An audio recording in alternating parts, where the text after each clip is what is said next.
ज्याचा मृत्यू होता तो संशयास्पद असल्याचं सांगितलं जातं। त्यामध्ये जे 5 पोलीस अधिकारी आहेत त्यांच्या विरोधात आता फौजदारी खटला चालणार आहे। मॅजिस्ट्रेटचा अहवाल मुंबई हायकोर्टासमोर सादर झालेला आहे। पोलीस एन्काउंटरमध्ये तो जो आरोपीचा मृत्यू झाला होता त्याच्याबद्दल संशय आहे।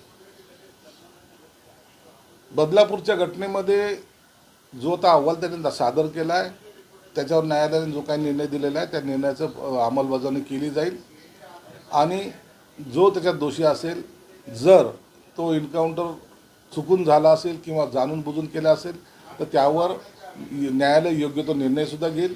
न्यायालयाच्या या कामकाजामध्ये शासन कोणताही हस्तक्षेप करणार नाही। पण याचे राजकीय पडसाद उमटू शकतात, कारण अक्षय शिंदेचा खून केल्यानंतर त्यावेळेला सरकारने आम्ही नराधमांना संपवलं वगैरे अशा स्वरूपाचं सुद्धा हे समोर आलं होतं त्यावेळेला, किंवा त्याचं क्रेडिट जे आहे ते घेतलं गेलं होतं। हे बघा, अक्षय शिंदे जो होता तो नराधम होता हे सर्व जनतेला माहिती आहे, म्हणून त्याचा एन्काउंटर झाला का त्यांनी पोलिसांवर हमला केल्यानंतर त्याला शूट करावं लागलं हा तपासाचा भाग आहे। परंतु सर्वसामान्य जनतेला तो आवडलेला भाग होता की नराधम मेला म्हणून आता ज्याला त्यांच्याबद्दलचं सहानुभूती असेल त्यांनी त्याच्याबद्दलचं स्टेटमेंट करावं।